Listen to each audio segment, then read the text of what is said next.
Hello and welcome. Tonight, we are drifting toward a distant world called K2-18b. It is not a planet we can visit.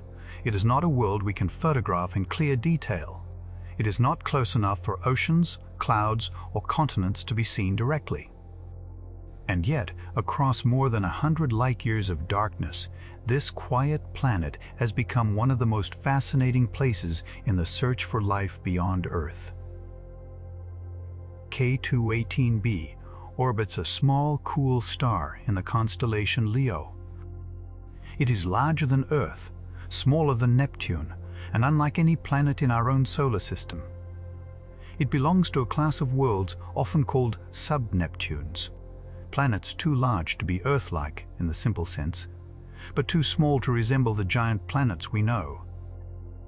And because K2-18b orbits within the habitable zone of its star, where temperatures might allow liquid water under the right conditions, astronomers have wondered whether it could be something even stranger.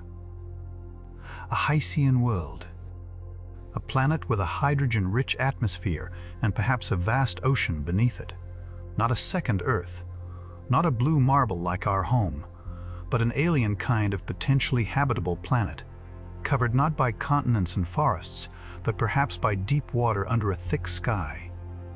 Tonight, we will move slowly through the story of K2-18b, how it was found, why it matters, what the James Webb Space Telescope has seen in its atmosphere, why some molecules have caused so much excitement, and why the most careful answer is still not that we have found life, but that we may have found one of the most intriguing places to keep looking.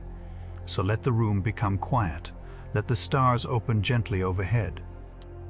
And imagine a faint red star far away in Leo with a hidden planet crossing in front of it like a shadow.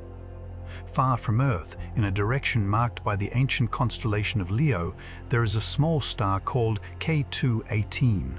It is much cooler and dimmer than the Sun. It does not shine with the same golden brightness that fills our days. It is a red dwarf, the most common kind of star in the galaxy. Red dwarfs are smaller, cooler, and longer-lived than stars like the Sun. Many of them can burn quietly for far longer than our star ever will. Around this dim star, planets move. One of them is K2-18b. From Earth, we do not see the planet as a bright disk. We do not see its surface. We do not see its color in the way we see Mars, Jupiter, or Saturn through telescopes. K2-18b is too far away, too small, and too close to the glare of its star. Instead, we know it by shadow. Every time the planet passes in front of its star from our point of view, the starlight dims by a tiny amount. Not much. Only a small dip in brightness. But enough for careful instruments to notice. This method is called the transit method. It is one of the most powerful ways astronomers discover and study planets around other stars. A planet crosses its star. The light falls slightly. The pattern repeats. And from that quiet rhythm, a world is revealed. K2-18b was discovered using data from NASA's Kepler Space Telescope during its extended K2 mission. The planet was not seen as a picture, but as a repeating dimming of starlight. A small, regular signal from a distant star telling astronomers that something was passing between the star and us. From the timing of those dips, scientists could learn how long the planet takes to orbit. From the amount of dimming, they could estimate its size. From later observations, they could estimate its mass. And with size and mass together, they could begin to ask what kind of planet it might be. K2-18b turned out to be much larger than Earth. Its radius is about 2.6 times Earth's radius. Its mass is about 8.6 times Earth's mass. That makes it a world with stronger gravity than Earth, more material, and likely a very different internal structure. It is not a simple rocky twin of our planet. It may have a thick atmosphere, deep layers of high-pressure ice, water, rock, or gas. Its interior is uncertain. This is important. When people hear that K2-18b is in the habitable zone, they may imagine another Earth. blue oceans, white clouds, rocky continents, perhaps alien plants under a red sun. But K2-18b is not known to be Earth-like. It is a sub-Neptune. And sub-Neptunes are mysterious because our solar system has no examples of them. We have rocky planets like Earth, Venus, Mars, and Mercury. We have gas and ice giants like Jupiter, Saturn, Uranus, and Neptune. But we do not have a planet between Earth and Neptune in size. Yet across the galaxy, these worlds are common. The Milky Way seems to contain many planets larger than Earth but smaller than Neptune. They may come in different types. Some may be mini-Neptunes with thick hydrogen envelopes and no accessible surface. Some may be water-rich worlds with deep oceans. Some may have high-pressure interiors unlike anything familiar. Some may be rocky cores wrapped in heavy atmospheres. K2-18b is one of these in-between worlds. And because we do not have one nearby to study, it remains partly mysterious. Still, it has one feature that makes it especially interesting. It orbits within the habitable zone of its star. The habitable zone is the region around a star where temperatures could allow liquid water on a planet's surface if the planet has the right atmosphere and conditions. It does not guarantee habitability. A planet can be in the habitable zone and still be hostile. Venus is near the inner edge of the Sun's habitable zone but has a crushing, overheated atmosphere. Mars is near the outer region and is cold and dry today. Atmosphere, pressure, composition, clouds, rotation, geology, and stellar activity all matter. So the habitable zone is not a promise, it is only a first clue. K2-18b receives enough energy from its star that liquid water might be possible under certain conditions. But whether those conditions truly exist is unknown. This is where the idea of a Hycean planet enters the story. The word Hycean combines hydrogen and ocean. It describes a hypothetical type of exoplanet that could have a hydrogen-rich atmosphere above a global liquid water ocean. These worlds would be larger than Earth, easier to study than small rocky planets, and perhaps capable of supporting life in their oceans. If Hycean planets exist, they could widen the search for life. For a long time, the search for habitable worlds focused mainly on Earth-like planets, rocky worlds, roughly Earth-sized, orbiting Sun, like stars or smaller red dwarfs. That search remains important. But if life can also exist in the oceans of larger, hydrogen-rich worlds, then the range of possible habitable environments becomes much broader. K2-18b became one of the leading candidates for this idea. Not because scientists saw an ocean. They have not. Not because life was detected, it was not, but because its size, orbit, and atmospheric clues made the Hycean possibility worth studying. The atmosphere is the key. A planet's atmosphere can act like a fingerprint written in starlight. When K2-18b passes in front of its star, most of the star's light still travels directly to us, but a tiny fraction passes through the planet's atmosphere first. As that light moves through the gases around the planet, certain wavelengths are absorbed by molecules. Methane absorbs certain colors. Carbon dioxide absorbs others. Water vapor, ammonia, and other molecules have their own patterns. By splitting the starlight into a spectrum, astronomers can look for missing pieces. The planet's atmosphere leaves traces, extremely faint traces, but traces strong enough with powerful telescopes to begin identifying what gases may be present. This is called transmission spectroscopy. It is like watching a world's atmosphere in silhouette. The planet passes. Starlight filters through its sky. The light arrives at the telescope. The spectrum carries hidden marks. Scientists decode those marks and ask what gases made them. This is incredibly difficult. The signal is tiny. The star is bright. The planet is small compared with the star. Instruments have noise. Stellar activity can interfere. Different molecules can have overlapping features. Models must be tested, compared, and challenged. A claimed detection can be exciting, but excitement is not enough. It must survive careful analysis by many teams. K2-18b has become famous because the James Webb Space Telescope has opened a new window into its atmosphere. JWST is one of the most powerful space telescopes ever built. It observes mainly in infrared light, which is especially useful for studying cool objects, distant galaxies, and molecules in planetary atmospheres. With its large mirror and sensitive instruments, Webb can detect atmospheric features that were previously too difficult to measure.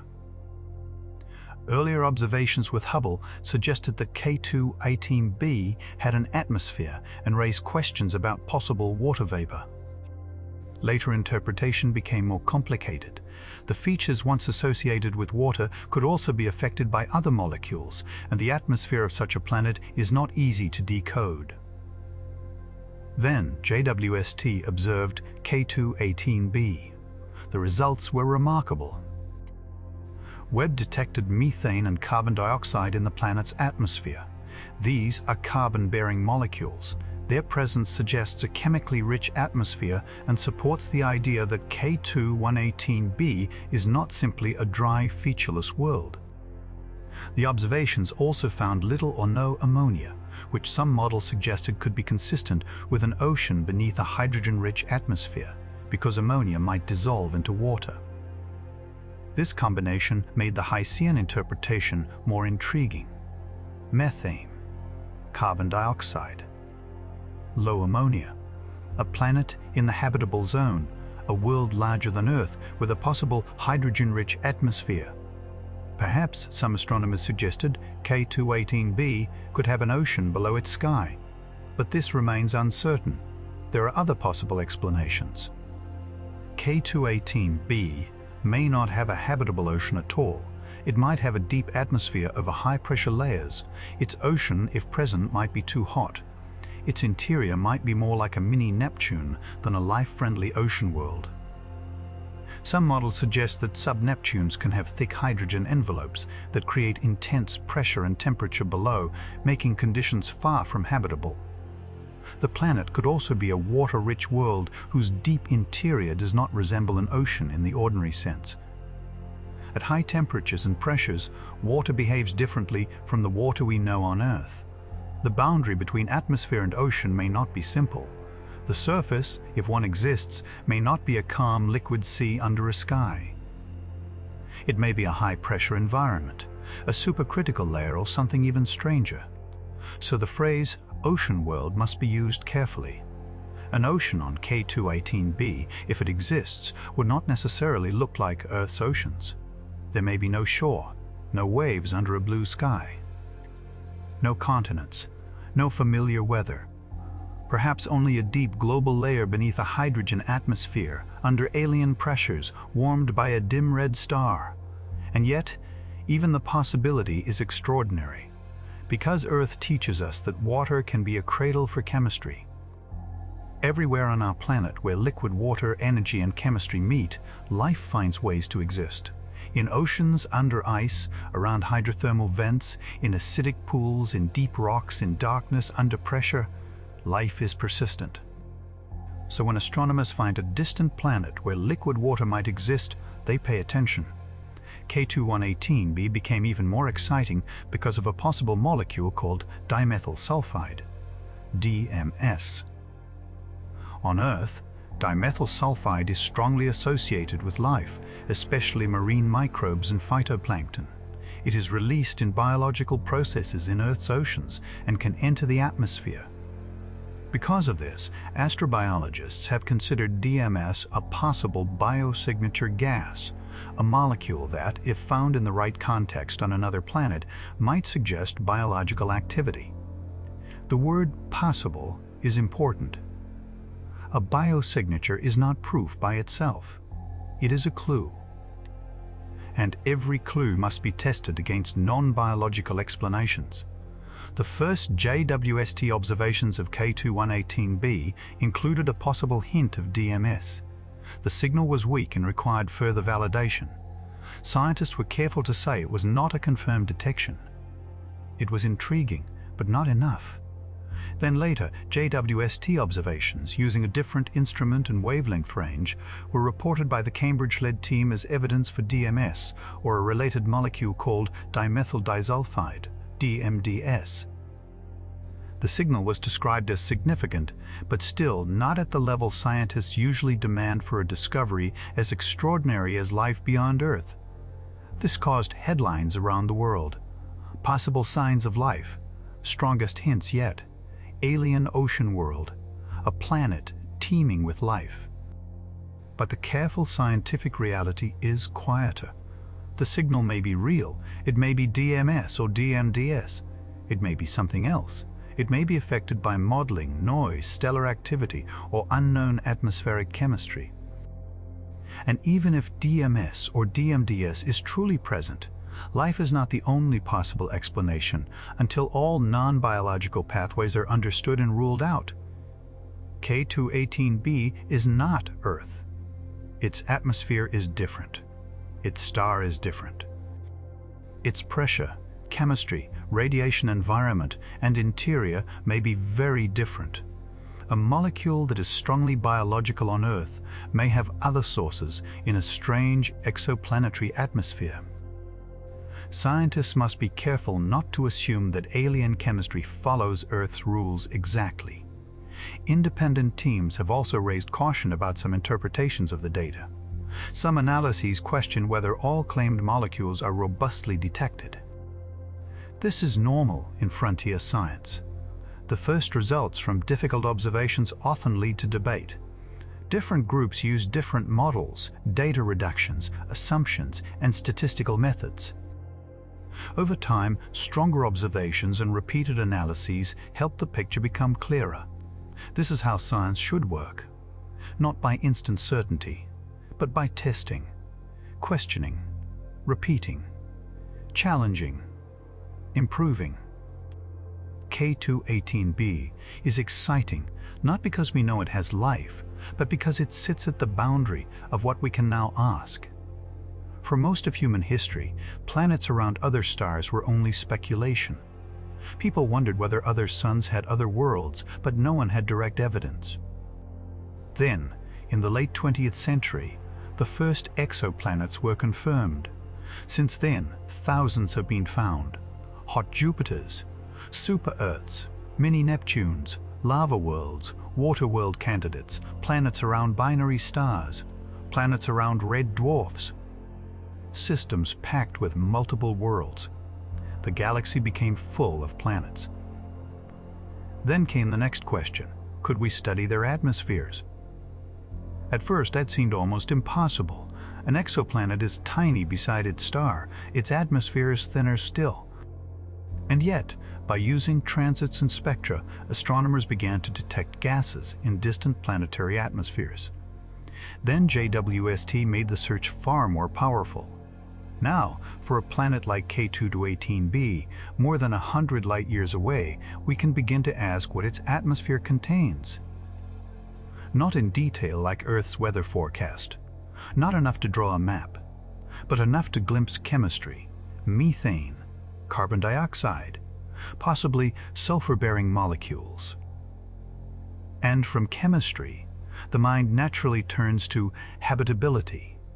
Could there be an ocean? Could there be energy? Could there be stable conditions? Could chemistry become biology? Could life exist beneath a red dwarf sun on a world larger than Earth? The answer is not known. But the question is now scientific. That is the miracle. Imagine the planet itself. K2-18b moves around its red dwarf star in a close orbit compared with Earth's orbit around the Sun. Because the star is cooler and dimmer, the habitable zone lies much closer in. A planet can be near a red dwarf and still receive a moderate amount of energy. From the surface or ocean, if such a surface exists, the star might appear larger in the sky than our Sun appears from Earth, but redder and dimmer. The daylight may be amber or crimson. The atmosphere may be thick with hydrogen. The sky may not be blue.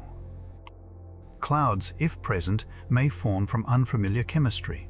The ocean, if present, may be deep, global, and dark below the upper layers. K2-18b may also be tidally locked. Many planets close to red dwarfs may keep one side facing the star and one side facing away, just as the Moon keeps one face toward Earth.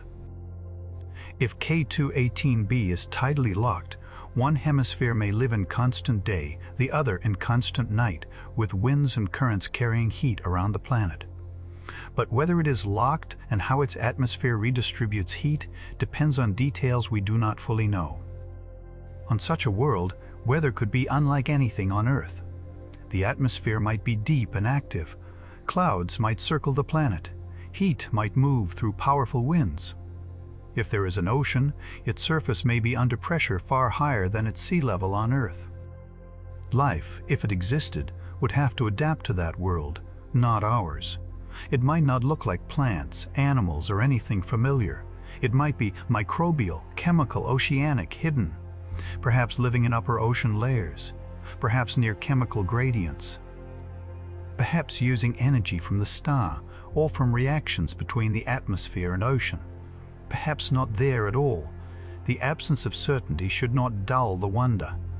A planet does not need life to be extraordinary. K2-18b is already extraordinary because it shows us a type of world we do not have nearby. It is a natural laboratory for understanding sub-Neptunes. It challenges our categories. It forces scientists to ask what habitability means beyond Earth-like planets. For decades, habitability was often imagined as Earth's reflection, a rocky planet, a stable atmosphere, liquid water on the surface, a sun-like star. But the universe may be more inventive. There may be habitable moons around giant planets, ocean worlds beneath ice, planets around red dwarfs, Hycean worlds with hydrogen atmospheres, road planets with subsurface oceans kept warm by internal heat, worlds where life, if it exists, takes forms shaped by environments we have barely imagined. K2-18b asks whether our search has been too narrow. It does not answer. It asks. And sometimes a good question changes a field before the answer arrives. The atmosphere of K2-18b is especially interesting because hydrogen-rich atmospheres are easier to study than thin Earth-like atmospheres. A large, puffy atmosphere blocks more starlight during transit. The spectral signals are stronger. This makes sub-Neptunes and Hycean candidates attractive targets for atmospheric studies. A small rocky planet like Earth around a distant star may be more familiar, but its atmosphere is very difficult to detect. The signal is tiny. Even JWST struggles with Earth-sized planets unless they are very close and favorable. Larger planets with extended atmospheres are easier, so K2-18b may not be the most Earth-like world, but it may be one of the most observable, potentially habitable candidates. This matters. In astronomy, the best target is not always the most familiar. It is the one that gives enough signal to study. K2-18b is valuable because it is transiting, relatively nearby in cosmic terms, orbiting in the habitable zone, and large enough for atmospheric measurements. It is not close in the human sense. 120 light-years is enormous. Light itself takes more than a century to cross that distance. The light JWST studies from K2-18b began its journey before many people alive today were born, before modern spaceflight, before the first satellites, before humanity had confirmed even one planet beyond the solar system. That light crossed interstellar space silently. It passed through the telescope's mirror. It was split into wavelengths, and hidden within it were faint signs of a distant atmosphere. This is one of the most beautiful aspects of astronomy. We cannot go there, but light comes here. The planet sends no message intentionally. It does not know we are watching. Yet its atmosphere leaves a trace in starlight, and that trace becomes a story. A story of gases, temperature, pressure, possible oceans, possible chemistry, possible life. The search for life on K2-18b is therefore not a search for creatures or cities or signals. It is a search for imbalance, for gases that should not be there in certain quantities unless something is producing them, for combinations of molecules that are difficult to explain without biology, for atmospheric patterns that suggest an active surface or ocean. On Earth, life has transformed the atmosphere. Oxygen is abundant because photosynthetic life produces it. Methane exists alongside oxygen, partly because living processes replenish it. DMS is linked to ocean life. Many gases can have both biological and non-biological sources, so the context matters. Astrobiology is detective work. One molecule is rarely enough. Scientists look for combinations. They ask what the star is like, what ultraviolet radiation reaches the planet, what atmospheric chemistry is possible, what geological processes might occur, what photochemical reactions can create, what false positives might exist, what false negatives might hide. K2-18b is difficult because it is not Earth-like. That makes it exciting, but also harder to interpret. On an unfamiliar planet, unfamiliar chemistry may happen. DMS on Earth is associated with life. But on K2-18b, scientists must ask whether a hydrogen-rich atmosphere, possible ocean, red dwarf radiation, and exotic pressures could produce similar molecules without biology. Until that is understood, the correct conclusion is cautious. K2-18b is not a confirmed living world. It is a promising and controversial target. It may have an atmosphere with methane and carbon dioxide. It may be consistent with a Hycean scenario. It may show hints of DMS or DMDS. But those hints need confirmation. And even confirmed molecules would still require interpretation. This carefulness protects the wonder, because a false claim of life would be less beautiful than a true mystery. The search for life beyond Earth needs patience. The first real detection of alien life, if it ever comes, will be one of the most important discoveries in human history. It cannot rest on wishful thinking. It must survive skepticism. It must be tested by many scientists. It must rule out other explanations as far as possible. It must become stronger with new data. K2-18b may or may not be that story, but it is already part of the path. The planet has become a symbol of a new era, an era where we do not only count exoplanets, we begin to smell their skies from across the stars. Of course, not literally. No human nose can smell methane or carbon dioxide on K2-18b, but spectroscopy is, in a way, the universe's distant sense of chemistry. Molecules absorb light in patterns. Those patterns travel. Instruments detect them. Scientists reconstruct the gases. A planet's atmosphere becomes readable. This is still a young science. Future telescopes may do much more. They may observe smaller rocky planets. They may search for oxygen, ozone, methane, carbon dioxide, water vapor, and other gases in combinations. They may compare many worlds around different kinds of stars. They may help us learn whether life is common, rare, or hidden. K2-18b is one step, a large step, but not the final one. Imagine future astronomers returning to this planet again and again. More Webb observations, more instruments, more models, more comparisons. Perhaps the DMS signal becomes stronger. Perhaps it fades under reanalysis. Perhaps another molecule explains it. Perhaps the planet's atmosphere turns out to be stranger than expected. Perhaps a future telescope finds clearer evidence for an ocean. Perhaps it rules the ocean out. Any of these outcomes would teach us something. If K2-18b is a Hycean world, it could expand our idea of habitable planets.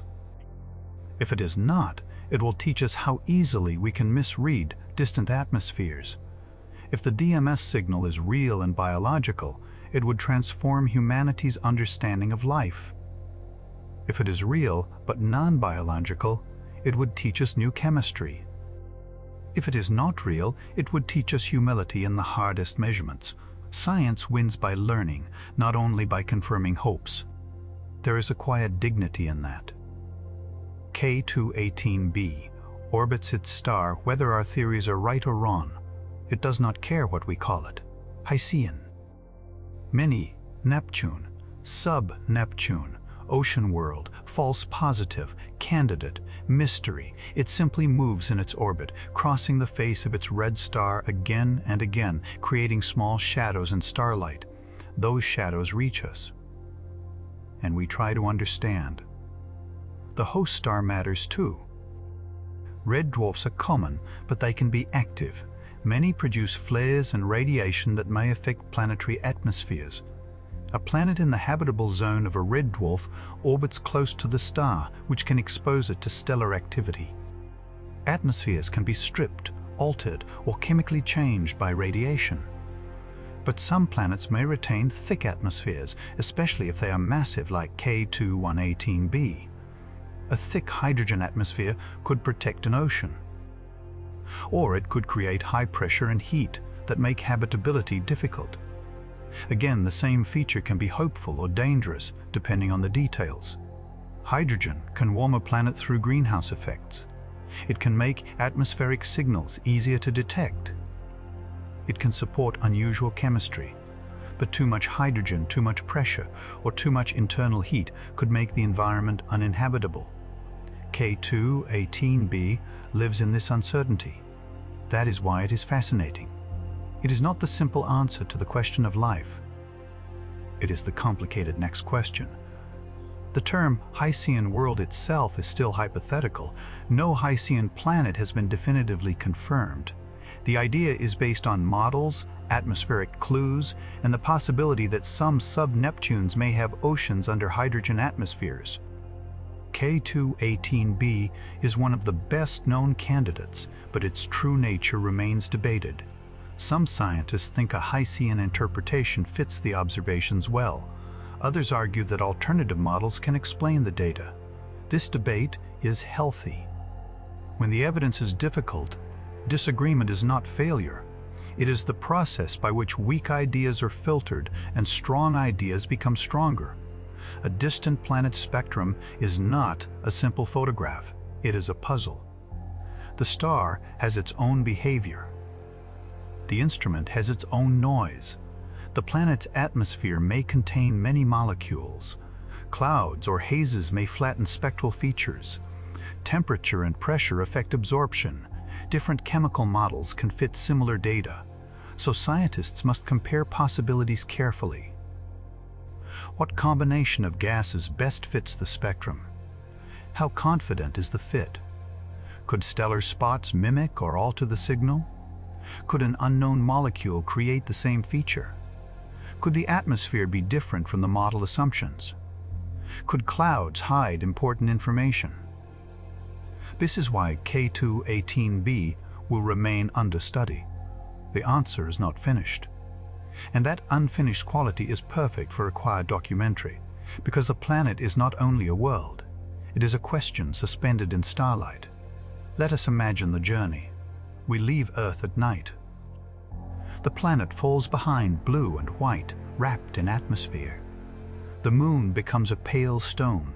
The sun becomes a star among stars. We move outward through the solar system, past Mars, Jupiter, Saturn, Uranus, Neptune, and the far icy bodies beyond. Then the sun grows smaller. The nearest stars pass slowly, impossibly far apart. The Milky Way stretches around us, a great spiral of light, dust, dark matter, and hidden worlds. We travel toward Leo, not quickly because no real spacecraft could make this journey in a human lifetime. But in imagination, we drift across more than 100 light-years.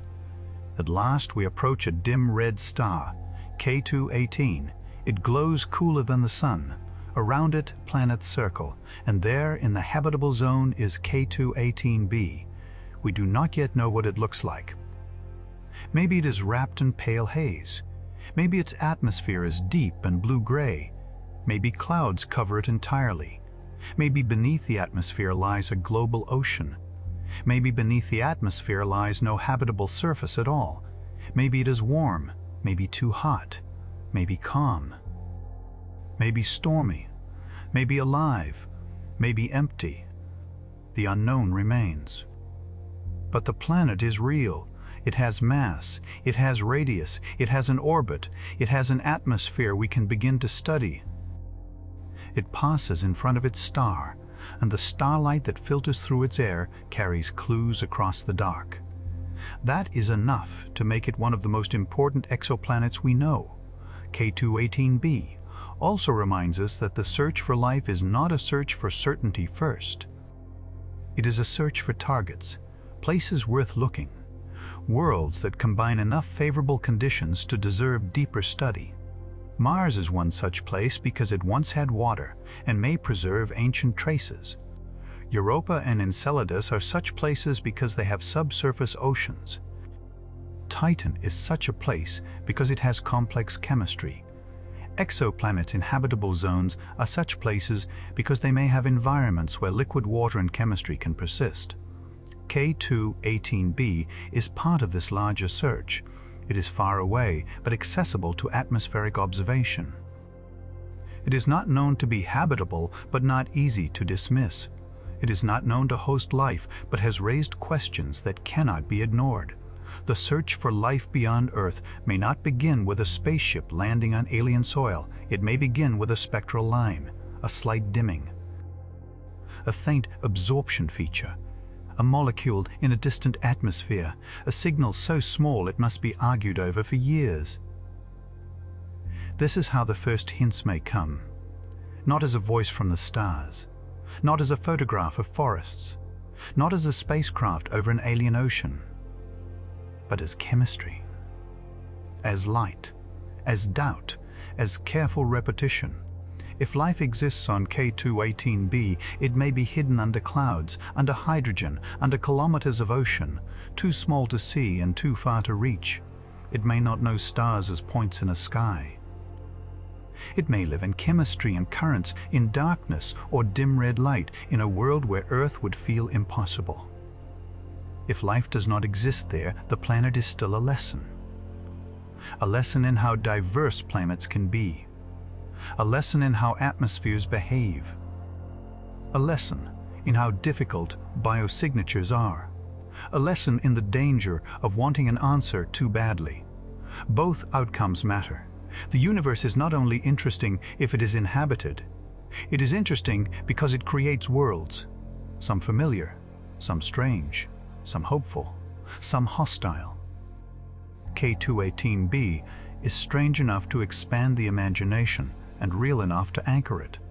Think of the phrase habitable zone again. It sounds gentle, but it is only a region of possible temperatures. A planet in the habitable zone may be a frozen desert, a runaway greenhouse, a gas-rich mini, Neptune, an ocean world, a lava-covered body, or something we have not yet imagined. Habitability is not a circle on a map. It is a whole planetary condition. Atmosphere, pressure, chemistry, water, energy, stability, radiation, interior, history. K2-18b has some clues, but not the full picture. We know it orbits where liquid water might be possible. We know it has an atmosphere. We know it likely contains methane and carbon dioxide. We know it is larger and more massive than Earth. We know it belongs to a poorly understood category of planets. We know possible biosignature claims are debated. We do not know whether it has a liquid ocean. We do not know whether it is habitable. We do not know whether it has life. This balance of knowing and not knowing is the heart of the story. The most honest wonder lives there. It is tempting to say that K2-18b may be an alien ocean world teeming with life. It is an exciting phrase. It catches attention. It may even turn out to be true in some form. But right now, the better phrase is quieter. K2-18b is a distant sub. Neptune in the habitable zone, with atmospheric signs that make it one of the most intriguing worlds in the search for life. That sentence is less dramatic. But it is stronger, because it can stand on evidence. And the evidence is already extraordinary. A planet more than 100 light-years away. An atmosphere detected through starlight. Carbon-bearing molecules identified. Possible sulfur-based biosignature molecules debated. A new class of potentially habitable world proposed. A telescope powerful enough to begin the investigation. A scientific community careful enough to question its own excitement. This is how discovery really feels before it becomes history. Messy, uncertain, thrilling, slow. Alive with possibility. One day, K2-18b may be remembered as the first real hint of life beyond Earth, or it may be remembered as an important false alarm that taught astronomers how careful they must be. Or it may become one of many worlds in a larger catalogue of atmospheric studies, an early chapter in a long search. We do not know yet, but for now it remains a world worth watching. As K2-18b moves around its star, it keeps crossing in front of it from our perspective. Each transit is another chance, another shadow, another thin ring of starlight through atmosphere, another opportunity for Webb or future telescopes to collect photons and refine the story. The planet does not reveal itself all at once. It reveals itself in pieces. A radius, a mass, an orbit, a spectrum, a possible molecule, a debate, a new observation, a better model, a deeper question. This slow unveiling is part of astronomy's beauty. The universe rarely hands us answers whole. It sends fragments. We learn to assemble them. The story of K2-18b is not only about one planet. It is about a turning point in human exploration. We are learning to study worlds we cannot touch. We are learning to read atmospheres across interstellar distances. We are learning that habitability may be more varied than Earth alone. We are learning how hard it will be to identify life, and how careful we must be when the first hints appear. The galaxy is full of planets. Some may be barren, some may be active, some may be ocean-covered. Some may be wrapped in hydrogen, some may be hidden beneath ice. Some may be too hot, too cold, too violent, or too strange. Some, perhaps, may be alive. K2-18. B is one of the places where that possibility feels close enough to study, yet far enough to remain dreamlike. A world in Leo, a dim star, a planet crossing, a small shadow, a spectrum with quiet clues, methane, carbon dioxide, maybe DMS, maybe not, maybe an ocean, maybe not, maybe life, maybe only chemistry, but even only chemistry would be wonderful. Because chemistry is where life begins to become possible. The universe builds atoms, stars forge elements, planets gather, atmospheres form, molecules interact. Sometimes, at least once, that we know of, chemistry becomes biology. Earth proves that life can arise somewhere. K2-18b asks whether it happened elsewhere, and the answer for now remains hidden in light. As this quiet journey comes toward its end, imagine K2-18b one final time. Do not imagine it too clearly. That would be dishonest. Let it remain blurred as it truly is. A dark globe near a red star, a possible atmosphere, a possible ocean, clouds perhaps, hydrogen perhaps, a deep world larger than Earth. No continents we can confirm, no waves we can see, no living thing we can claim. Only a distant planet passing in front of its star, leaving faint marks in the starlight. Around it, space is silent. Its star burns softly. Other worlds may orbit nearby. The constellation Leo, as seen from Earth, is only a pattern in our sky. But within that direction, this real system exists. Not a mythological lion, but a star and planets, moving under the same laws that guide our own solar system. The light from that system travels more than a century to reach us. By the time it arrives, it has become old light. Ancient by human measure, young by cosmic measure. Inside it, there may be the signature of an atmosphere unlike any in our solar system. And perhaps hidden beneath that atmosphere, there is an ocean. Perhaps not. The beauty lies in the search. We are not finished with K2-18b. The planet remains. The questions remain. The next observations will come. The models will improve. The debate will continue. And somewhere in that debate, among spectra, chemistry, statistics, and imagination, humanity will keep asking one of its oldest questions in a new way. Are we alone? K2-18. B does not answer yet. It only glimmers. A distant shadowed world in front of a red star. A possible ocean beneath an alien sky. A possible clue in the chemistry of light. A reminder that the universe is not only vast, but filled with worlds we are only beginning to understand. For now, we can let the uncertainty rest, not as disappointment, but as wonder. The planet is there. The light has reached us. The question is real. And in the quiet between evidence and mystery, K2-18b becomes one of the most fascinating worlds beyond the solar system, not because it has given us proof, but because it has given us a reason to keep looking. 11 http Scrations and Highs. Exploration Space Science Gration Space Science. Web discovers methane and atmosphere of K2, ATDPESA. Web discovers methane and carbon dioxide in atmosphere of K2-18b.